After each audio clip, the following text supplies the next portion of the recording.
Well, hello, from Flow-StateAlchemy. Oisin here. So yesterday I done a video on a nice guy and talked about my experience of being a people pleaser and transitioning from that. And I mentioned in it about a book I read, and I read this book 2 years ago. Letting Go, The Pathway to Surrender by David Hawkins. A really good book. I recommend anyone have a read of it so they can integrate it. I think it's probably one of the most profound tools that I've picked up along this journey of development, and I always wanted to do a video on it myself. Basically, how did I turn it into my own and share how I use it, share how it evolved, and even share the journey of unlocking it and using it. Like when I first read the book, it made sense logically, but actually physically and spiritually doing it within myself it took time, not for it to work, but for it to become a tool that I could access. And this is the other thing with like learning techniques and learning tools. Learning tools is a sip of coffee, But yeah, is you don't need to do anything. Well, there's lots you could do, but yeah, for me is learning the technique, trying it out and turning it into what suits and works for me. It's what I do with movement, flow. Breathwork has been the key one for me, is like doing the course, but then actually going on a journey of self-discovery of what breath means to me and integrating it. And it's how I learned how to regulate my emotions, is by integrating our practice into everyday usefulness. So with the pathway, letting go of the pathway to surrender and letting go of the concept, like, because it's a big one in the spiritual community. Just let go, release. I didn't quite fully understand it before reading this book, and basically I'll give you a little introduction of the book. The book goes into a lot of details about, the different negative emotions that we have and the conditioning that we're under as a human society, and how vast and different it is across different lands and different cultures. But basically the technique goes as releasing thoughts, because thoughts are endless. Thoughts will keep you in an endless cycle or in an endless loop. But going into the emotion that's under the thoughts, that's causing the thoughts, and trying to let go. So for me, it was, so this talks about in the book, is actually letting go of the thoughts, stopping the mental loop, and then coming into feeling, and then using visuals to let go. And for me, I've like at times at the start when I was using it, sometimes in that mental loop, the only thing that could break it was actually sitting down and vocally speaking, saying, I let this go, I let this go, I let this go. And this is the thing about letting something go. Sometimes you might let go of a snippet of it, a piece of it, a little fraction of what's actually there.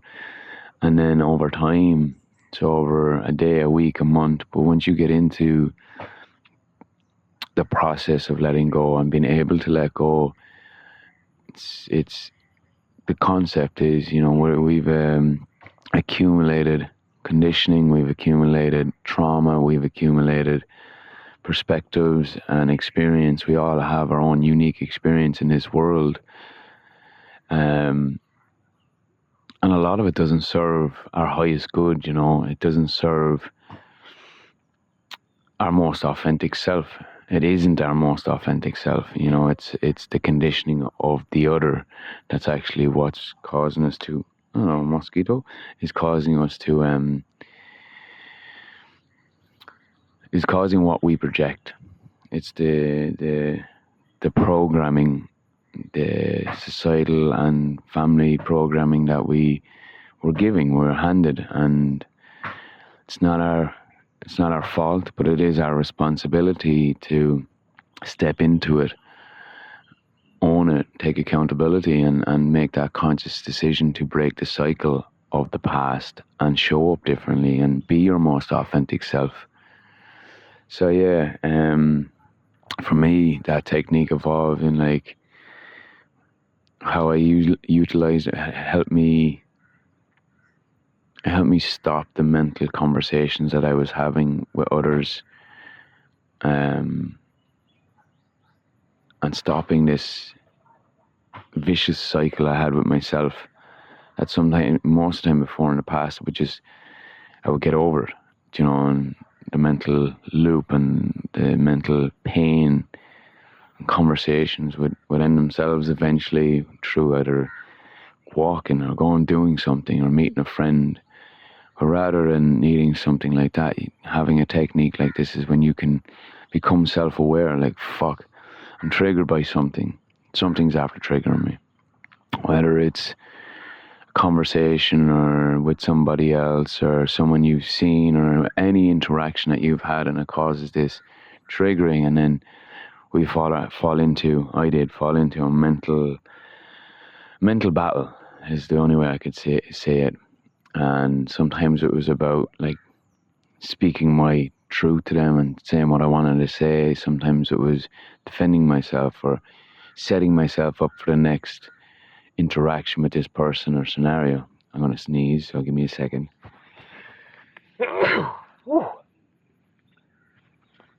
One more. Maybe not. Maybe not one more. Sorry. So and it was through practicing contemplation, self-reflection helped me see when I was stuck in these mental loops. And under all these mental loops is emotions. And through feeling the emotions and stopping the mental conversation or the mental lingo that's going on, the mental energy that's happening, we feel the emotion fully. And this sounds so simple when you talk about it, but it is simple. It's just hard because our minds are so busy and so chatty and so good at distracting ourselves from the emotional wounds that we carry in our body. And then there's a lot of confusion in it because, you know, a lot of this trauma and pain and conditioning we carry is from a child who probably personally spent a lot of time confused in life, you know. So stepping in and creating this wasn't easy. It's a simple technique. It's like, let go of the mind, stop the thoughts. Like by using, for me, I learned how to use the breath, and that first, it was like saying, no, I let this go. I stop the mind. I'm not stopping this chatter. I'm stopping, like, talk to yourself. Like, tell yourself, no, these are not the conversations I want to have in my head. I want to stop that. And using the breath, like a quick breathwork can help the mind calm. And it's just a big breath. It doesn't have to be this powerful technique. It's just like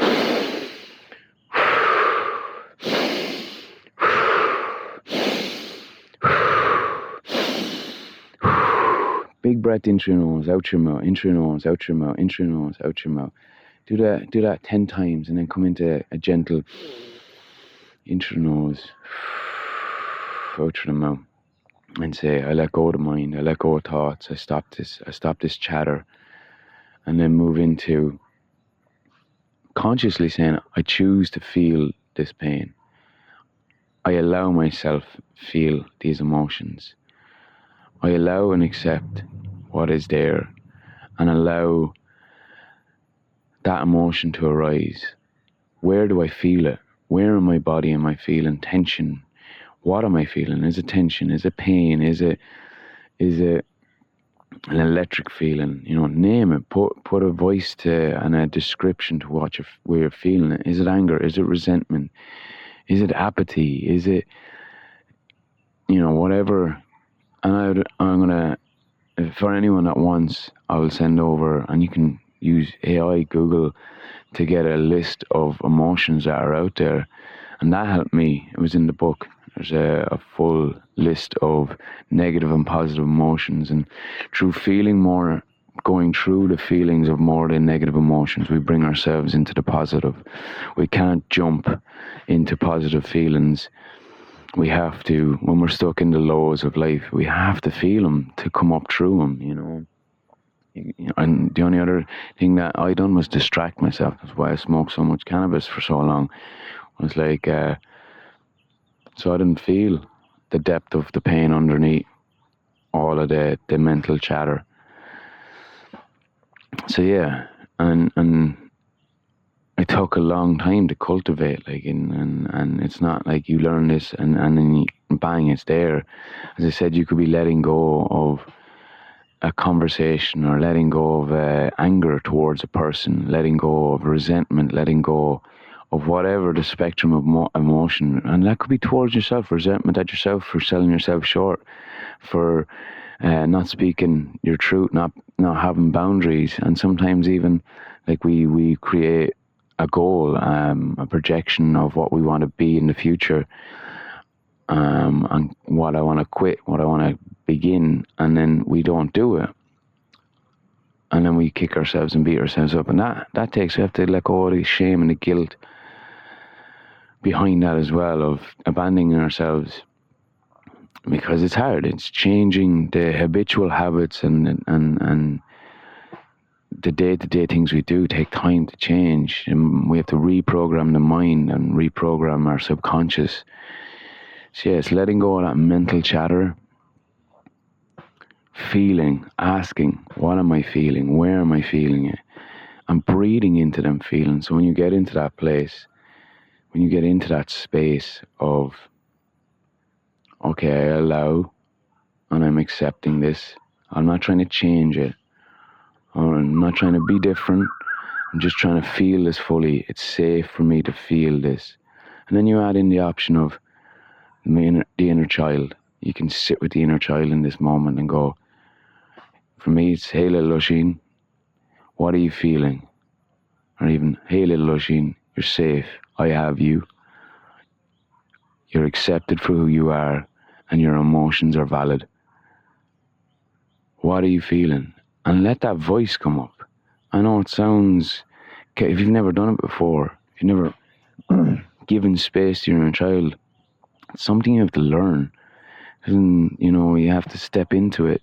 And that takes a devotion back to your inner child. And this is the reparenting of that inner child. So like letting go is evolved into different multiple techniques. So the letting go is the breathing, the letting go of the mental chatter. Sometimes saying, I stop this conversation. Maybe doing a 5-minute breath work, a deep breath work, relaxing that mind physically through a process of just deep breaths, 10, 15 deep breaths into the nose, out through the mouth, and then coming into slow deep breaths, some breath holds. I always go to 10, 11 deep breaths, full breath in, hold, feel that massive energy surge, and then release it, let it go, and then hold on the empty breath, and then again in, hold, and a couple of breath holds, and then some relaxed breathing. Always helps me quiet my mind. And sometimes you won't be able to do this. There's times where, and at the start, especially at the start, I feel so uncomfortable, seems so weird. I'm talking to myself in this way, and is this like, am I Lulu? Am I crazy? No, you're someone that's taking the opportunity to become friends with themselves. You're devoting to treating yourself better instead of having an internal battle with yourself. No, I'm breaking this cycle. And that takes time, man. That takes time. That is time and consistency. Devotional consistency, not linear. In the moments, moment to moment, when it arises, when the trigger, the pain, the trauma, even the mourning, and you won't be able to let go of everything in the moment. Sometimes you can let go of a little bit of it, feel a little bit lighter. This isn't about, I'm free from that. It's about creating freedom in yourself in that, and learning how to create that freedom for you. Another sip of coffee here.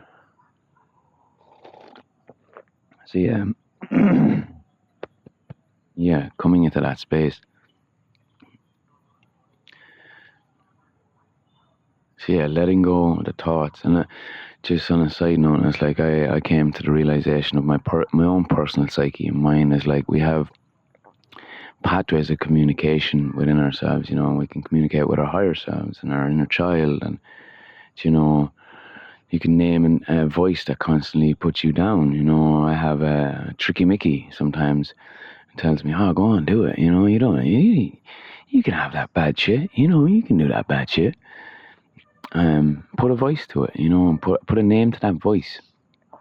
Understand yourself in a multifaceted way, not just get to contemplate on who you are within this whole spectrum of a vessel. So yeah, I came to the realization of we have thoughts, and thoughts are a universal thing as well. They come in, they come out. We have no control or will over them. Sometimes, like intrusive thoughts, I had them for years, and judged them and didn't understand them, didn't speak about them with anybody. And another reason why I smoked weed was, it changes your whole perception of mind, and it was a break from that reality. And I got to the point where I never took a break from weed, and it's just in a completely different spectrum of mindset and psyche.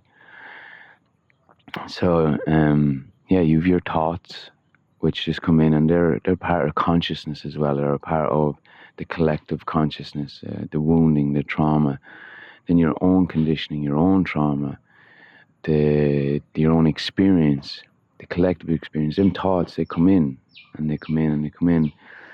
And for me, it's about watching them and not judging them and not trying to change them.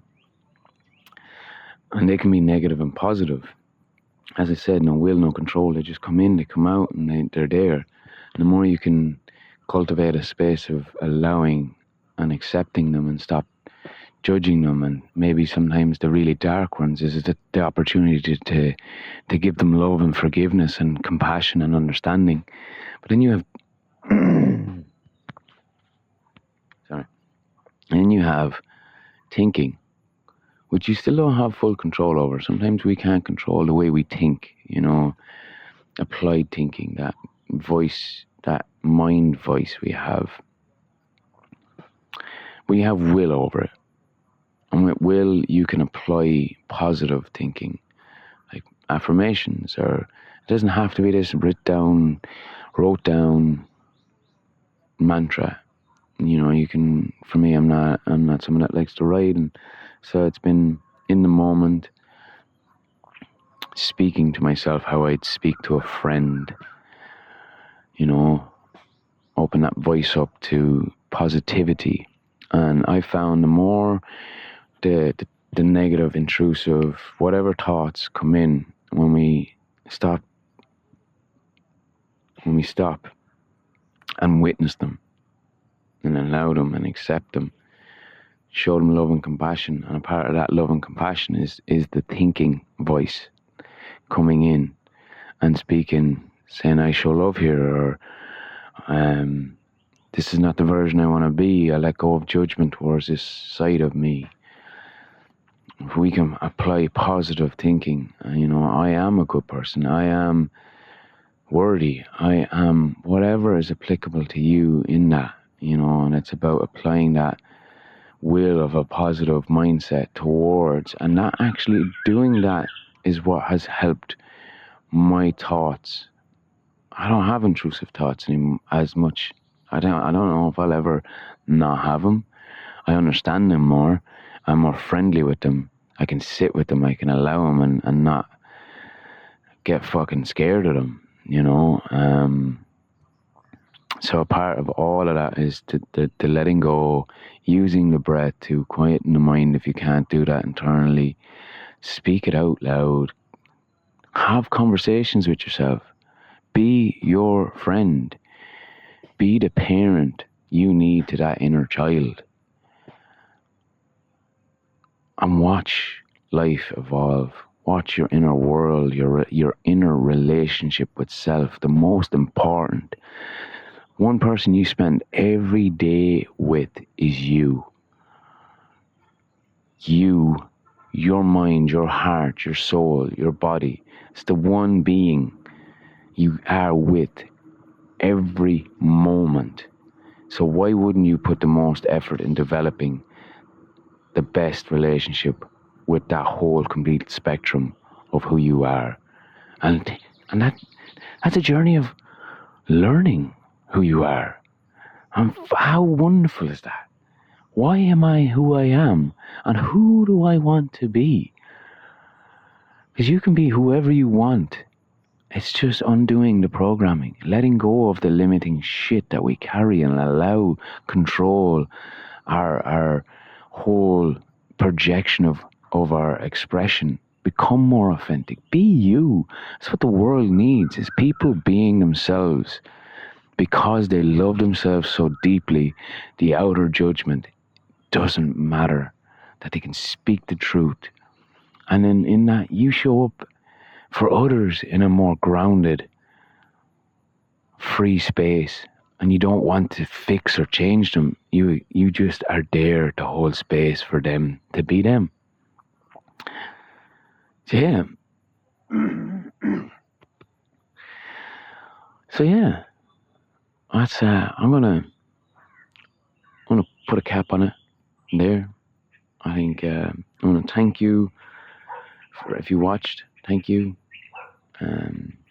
Send you love, gratitude, and nothing but good energy. Oisin from Flow-StateAlchemy, and I'll chat to you again tomorrow.